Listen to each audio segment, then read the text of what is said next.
उन्होंने किया। और एक कहा जा रहा है विकास ही पूरे प्रदेश में चल रहा है इस वक्त, पूरे बिहार में भी विकास चल रहा है।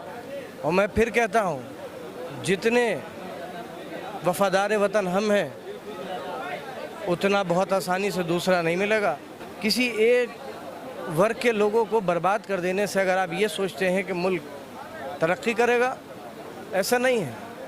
मार्केटिंग प्रोपेगेंडा करने में कोई परेशानी नहीं है, जितनी चाहे कर लीजिए। कि सबसे ज़्यादा जुल्म भी हमारे साथ हुए और आखिर में जालिम भी हम ही को बताया गया। हम तो उनमें से हैं। दूसरे मज़हब के या उसके पेशवा की या उसकी शान में कोई गुस्ताखी नहीं करना चाहिए। कोई अच्छा हिंदू, कोई अच्छा मुसलमान, कोई अच्छा सिख, कोई अच्छा ईसाई एक दूसरे के मज़हब का मजाक नहीं जुटी हुई है आपको सुनने के लिए। पहली क्या अपील है?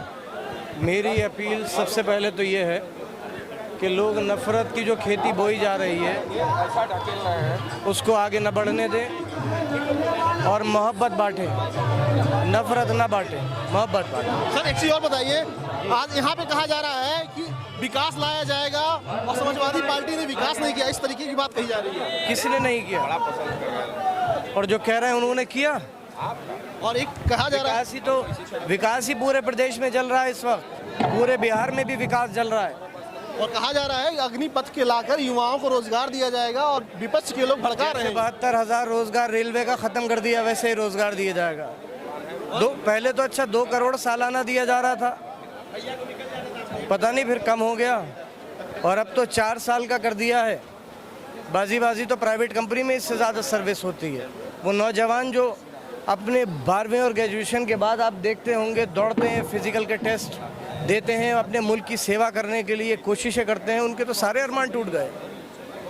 एक सरकार पूंजीपतियों के बच्चे तो जाते नहीं फौज में, अगर उनके बच्चे जाते होते तो नहीं आती ये योजना। अब गरीब मजदूर किसान का बेटा, हिंदुस्तानी का बेटा फौज में जाता है। सरकार का ये कह रही है कि उत्तर प्रदेश में जितना विकास हुआ उतना पिछले 70 सालों में कभी नहीं हुआ। और आजमगढ़ में योगी जी कल आ रहे हैं, उनका ये कहना है कि सदन में कह रहे थे कि गड्ढा मुक्त पूरे प्रदेश को कर दिया गया। आप भी आजमगढ़ घूमे। ये बात तो सच है कि 70 साल में जो नहीं हुआ वो अब हो रहा है। जो 70 साल में नहीं हुआ वो अब हो रहा है। जिस तरीके से पूरी सड़कों पर नौजवान है और सड़कें जल रही हैं, नफ़रतें बट रही हैं, पुलिस बेरहमी से लोगों को मार रही है, 70 साल में ऐसा नहीं हुआ। और जिस तरीके से विकास की बात कही जा रही है, गड्ढा मुक्त कर दिया गया और अब असली रोजगार आ रहा है, इस तरह की बयान दिया जा रहा है। और इन्वेस्टर समिट भी कह रहे हैं कि हम तो इन्वेस्टर समिट पिछली सरकार में भी हुआ था। मैं उस वक्त विधायक था जब ये मीट हुई और सारे विधायकों को बुलाया गया, लेकिन उसका क्या रिजल्ट निकला वो आज तक सामने नहीं आया। मार्केटिंग प्रोपेगेंडा करने में कोई परेशानी नहीं है, जितनी चाहे कर लीजिए। अपना मुंह है, अपनी ज़बान है, जितना चाहे बोल लें। सच सब जानते हैं, आप भी जानते हो, मैं भी जानता हूँ। और जब भी प्रचार करने आज रामपुर लोग जाते हैं, आजमगढ़ आते हैं, तो उन लोग विशेषकर हमें जहाँ तक लोग कहते हैं कि मुस्लिम धर्म के लोगों को टारगेट किया जाता है, बीजेपी टारगेट करती है, आतंकवाद से जोड़ा जाता है। आप जिस तरीके से इस वक्त देख रहे हैं माहौल, सांप्रदायिक माहौल, उस पर आप क्या कहना चाहेंगे? देखिए, मैं आपको एक बात बताऊं, मैंने आपसे कहा ना कि हिंदुस्तान एक गुलदस्ता है। हिंदू, मुसलमान, सिख, ईसाई, शायद 22-24 भाषाएं, हर 50 किलोमीटर पर भाषा बदलती है, रिवाज बदलते हैं। ये हिंदुस्तान की खूबसूरती है। सिर्फ सत्ता हासिल करने के लिए अगर आप किसी एक कौम को टारगेट करते हैं, ये वाक़या कम नसीबी और किसी एक वर्ग के लोगों को बर्बाद कर देने से अगर आप ये सोचते हैं कि मुल्क तरक्की करेगा, ऐसा नहीं है।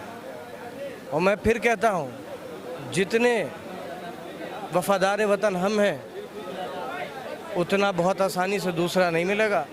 इल्ज़ाम लगाने को आप कुछ भी लगा लो। आखिरी सवाल, पैगंबर साहब, वो एक शेर है, मुझे पूरा ढंग से याद नहीं, कि सबसे ज़्यादा जुल्म भी हमारे साथ हुए और आखिर में जालिम भी हम ही को बताया गया। हम तो उनमें से हैं। जो सहारनपुर में हुआ वो मानवता है, जो इलाहाबाद और मुरादाबाद में हो रहा है वो मानवता है।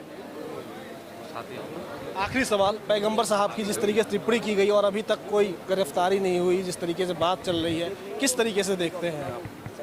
मैंने कहा ना, सिर्फ नफ़रत फैलाना लोगों को बांटना, नफ़रत फैला कर सिर्फ कुर्सी तक पहुंचना। लेकिन एक बात याद रखें, और मेरा ये अक़ीदा है और मेरा ये ईमान है कि कभी किसी दूसरे मज़हब के या उसके पेशवा की या उसकी शान में कोई गुस्ताखी नहीं करना चाहिए। कोई अच्छा हिंदू, कोई अच्छा मुसलमान, कोई अच्छा सिख, कोई अच्छा ईसाई एक दूसरे के मज़हब का मजाक नहीं उड़ा सकता। और यही हमारा ईमान भी है और यही इस देश की संस्कृति भी है, और उसी गुलदस्ते को संभाल के रखना है। वो ये लोग जो जिस तरीके की छेड़ लगाने की कोशिश कर रहे हैं, इसे कामयाब नहीं होने दें। इसे कामयाब नहीं होंगे देंगे और गुलदस्ता को एक साथ बना के रखेंगे। अब्दुल्ला आज़म का कहना है। और देखिए लगातार सभी लोग यहाँ पे हैं, खुद धर्मेंद्र जी हैं और तमाम बड़े नेता यहाँ से आ रहे हैं और देखिए लगातार आगे बढ़ रहे हैं।